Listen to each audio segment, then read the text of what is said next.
Hello hi guys आपण चलन देखिए आम भारत बेंच हैंड ब्रेक केमी खोलिए। प्रथम केबिन भितर को जीवे जाए आप देखु ये हैंड ब्रेक लगी जगह आपंकर हैंड ब्रेक लगी। आपण प्रथम ये कवर खोलिए। ये कवर खोलिया हेले आपन को स्क्रू ड्राइवर दरकार हो।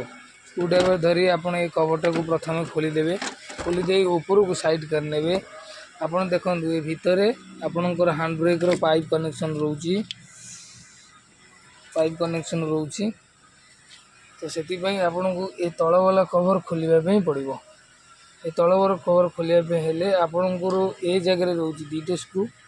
एठी रोची आपनकर दीटा स्क्रू। एठी आपन दीटा स्क्रू खोलीदेवे ये कवर खोलीज। देखो आम ए स्क्रू खोली देचे। स्क्रू खोलीदेला आपन ए वाला कवर को खोलीदेवे। खोली सारा पर आपणकर ये हैंड ब्रेक पाइप गोटे 24 नंबर साइज पाना और 18 नंबर साइज पाना लगे पड़ो।